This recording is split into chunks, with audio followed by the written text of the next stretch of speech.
Solve the optimization problem maximize z is equal to an equation subject to g. So ఎప్పుడైనా maximize ఇచ్చిన దాన్ని అంటే వాడు already z is equal to అని ఇచ్చాడు కాబట్టి ఇక్కడ z ఈజ్ ఈక్వల్ టు అని తీసుకుందాం. అదే సబ్జెక్టులో ఇచ్చింది జీలో తీసుకుంటాం. సో ఇప్పుడు ఇక్కడ ఇచ్చింది ఏంటిది 2x1 plus 5x2 less than or equal to 98. నేను less than or equal to ఉన్నదాన్ని ఈజ్ ఈక్వల్ టు అవతలకి మనం ఎలా తెచ్చుకుంటామో సో దాన్ని అలా తెచ్చుకుంటున్నాను. -98 less than or equal to 0 వచ్చింది. So x1 greater than 0, x2 greater than 0 అంటే x1 వాల్యూ x2 వాల్యూ అనేది మనం ఇప్పుడు సమ్ చేశాకైనా లాస్ట్లో వచ్చేటప్పుడు గ్రేటర్ దాన్ 0 ఉండాలి. వాడు ఆల్రెడీ ఆ కండిషన్ ఇచ్చాడు.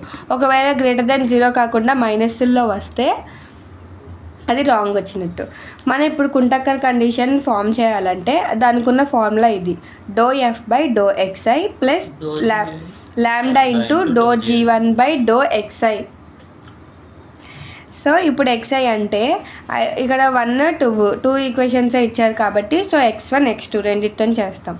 నెక్స్ట్ ఇక్కడ gi కూడా రాసుకోవచ్చు, కాకపోతే ఇక్కడ g1 అనేది ఒక వాల్యూనే ఇచ్చాడు కాబట్టి g1 కాన్స్టెంట్గా ఉంచేస్తాం. నెక్స్ట్ ఇప్పుడు చూస్తున్నాను that is ∂f/∂x1 plus lambda into ∂g1/∂x1 అంటే ఇక్కడ z వాల్యూతో ఉన్నదంటే x1తో ఒకసారి పార్షియల్ డిఫైన్ చేస్తున్నాము, పార్షియల్ డిఫరెన్షియేషన్. ఈ g వాల్యూలో x1తో పార్షియల్ డిఫరెన్షియేషన్ చేస్తున్నాం. ఇప్పుడు ఇక్కడికి వచ్చేసరికి ఏంటి, ఇందులో x1తో పార్షియల్ డిఫరెన్షియేషన్ చేస్తే ఏమొచ్చింది 4x1 ప్లస్ 12x2 వచ్చింది. ప్లస్ మన ఆల్రెడీ లెగ్రాంజెస్లో ప్లస్ లాంబ్డా అనేది ఆల్రెడీ పెట్టుకున్నాం. సో ప్లస్ లాంబ్డా ఇంటూ ఇక్కడ g1కి వచ్చేటప్పటికి x1 అంటే ఇక్కడ ఆల్రెడీ 2 ఉంది కాబట్టి సో లాంబ్డా ఇంటూ 2 వచ్చింది. 4x1 plus 12x2 into lambda plus lambda into 2 is equal to 0. ఇది ఫస్ట్ ఈక్వేషన్. మళ్ళీ x2తో చేసినప్పుడు సెకండ్ ఈక్వేషన్. ఈ 2 ఈక్వేషన్స్ పెట్టేశాక g1 అనేది ∂L/∂లాంబ్డా అంటే g1ని లాంబ్డాతో డిఫరెన్షియేట్ చేస్తున్నాం. సో ఈ ఈక్వేషనే అక్కడ రాస్తాం ఈజ్ ఈక్వల్ టు 0 అంటే లాంబ్డా వాల్యూయే కదా. సో లాంబ్డాతో డిఫరెన్షియేషన్ చేసినప్పుడు అదే ఈక్వేషన్ వచ్చింది కాబట్టి సో ఇక్కడ అదే ఈక్వేషన్ వచ్చింది ఈజ్ ఈక్వల్ టు 0. అది థర్డ్ ఈక్వేషన్గా తీసుకున్నాం. Next lambda J GJ is equal to 0 ఇది ఇంకో కండిషన్. ఇప్పుడు లాంబ్డా అనేది ఇక్కడ జీజే అంటే ఇది సో అదే రాసాం ఈజ్ ఈక్వల్ టు 0 అయ్యింది. ఇక్కడ ఇలాగా రెండు ఈక్వల్ టు 0 అయినప్పుడు జీజే అనేది less than or equal to 0, lambda అనేది కూడా less than or equal to 0లో ఉండిద్ది. ఇప్పుడు ఈ 2 కండిషన్ ఈ 1 and 2 కండిషన్స్ యూజ్ చేసుకొని అంటే ఈ రెండు లాంబ్డా కండిషన్స్ లాంబ్డా వాల్యూ కావాలి నాకు. ఈ రెండిట్లో లాంబ్డా ఉంది కాబట్టి లాంబ్డా అంటే ఎలా లెగ్రాంజెస్లో మనం వచ్చిన ఈక్వేషన్స్లో లాంబ్డా వాల్యూ దేనికైతే వచ్చిందో ఆ లాంబ్డా వాల్యూస్ తీసుకుంటాం. సో అలాగే దీనికి కూడా ఇది లాంబ్డా వాల్యూ కదా, ఫస్ట్ ఇది తీసుకున్నా. దీంట్లో -2x1 -6x2 ఇది ఎలా వచ్చిందంటే ఇక్కడ నుంచి నేను 2 కామన్ తీసాక ఇది ఈజ్ ఈక్వల్ టు అవతలకి వచ్చింది కదా. సో -2x1 -6x2 వచ్చింది, అదే వచ్చింది ఇక్కడ.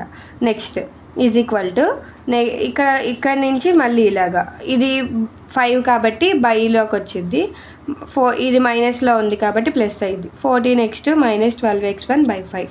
ఓకేనా. నెక్స్ట్ ఇక్కడికి వచ్చేటప్పటికి ఈ 5ని ఇంటూ ఈజ్ ఈక్వల్ టు అట్లా పంపిస్తే ఇంటూ అవుతుంది కాబట్టి ఇంటూ చేసాము. ఇంటూ చేశాక -10x1 -30x2 is equal to 14x2 -12x1 అయ్యింది. నెక్స్ట్ ఇక్కడ x1లో ఒకవైపు x2లో ఒకవైపు మార్చుకున్నాం. ఇప్పుడు ఇది వచ్చింది అనుకో ప్లస్ అవుతుంది. +12x1 -10x1 అంటే 2x1 ఈజ్ ఈక్వల్ టు 14. ఇది వస్తే 30 + 14 44x2. x1 is equal to 22x2. ఈ x1 వాల్యూ అనేది ఇందులో సబ్స్టిట్యూట్ చేస్తాం. ఇందులో సబ్స్టిట్యూట్ చేశాక 2 × x1 వాల్యూ అంటే ఏంటి 22x2. సో 2 × 22x2 అంటే 44x2 plus next 5x2 is equal to 90. ఈ -98ని ఈజ్ ఈక్వల్ టు అట్లా చేస్తే ఈజ్ ఈక్వల్ టు 98. 44 + 5 అంటే 49x2 సబ్స్టిట్యూట్ చేస్తే అంటే క్యాన్సిల్ చేస్తే 2 వచ్చింది. x2 వాల్యూ వచ్చింది. ఈ x2 వాల్యూ వచ్చింది కాబట్టి x1లో సబ్స్టిట్యూట్ చేస్తాం. x2 అంటే ఎంత 2 ఇంటూ 22 44. ఈ x1 x2 వచ్చాయి అంటే లాంబ్డా వాల్యూలో సబ్స్టిట్యూట్ చేయాలి. లాంబ్డా వాల్యూ ఐదర్ ఇదైనా తీసుకోవచ్చు లేదంటే ఇదైనా తీసుకోవచ్చు. సో ఇందులో అయితే సింపుల్గా సాల్వ్ అయ్యిద్ది కాబట్టి ఇందులో సబ్స్టిట్యూట్ చేస్తున్నాం. x1 అంటే 44 కాబట్టి -2 ఇంటూ 44 -6 ఇంటూ 2. ఓకేనా. నెక్స్ట్ -2 ఇంటూ 44 అంటే -88, -6 ఇంటూ 2 అంటే -12. ఈ మొత్తం సాల్వ్ చేస్తే -100 లాంబ్డా వాల్యూ. మనకు రావాల్సింది ఏంటి, లాంబ్డా వాల్యూ అనేది నెగిటివ్లో రావచ్చు, <0 అన్నాడు. x1 x2 అనేది <0 అన్నాడు, అంటే పాజిటివ్లో రావాలి. x1 x2 వాల్యూస్ పాజిటివ్లో వచ్చాయి, లాంబ్డా వాల్యూ నెగిటివ్లో వచ్చింది. మనకు రావాల్సిన కండిషన్ వచ్చేసాయి. నెక్స్ట్ ఇప్పుడు ఇంత చేశాక జెడ్ వాల్యూ కనుక్కోవాలి కదా మనం మ్యాక్సిమైజ్ చేయడానికి. So the maximum value Z is ఇచ్చిన గివెన్ ఈక్వేషన్లో x1 x2 వాల్యూ సబ్స్టిట్యూట్ చేసుకొని సాల్వ్ చేస్తే జెడ్ వాల్యూ వచ్చింది అంతే.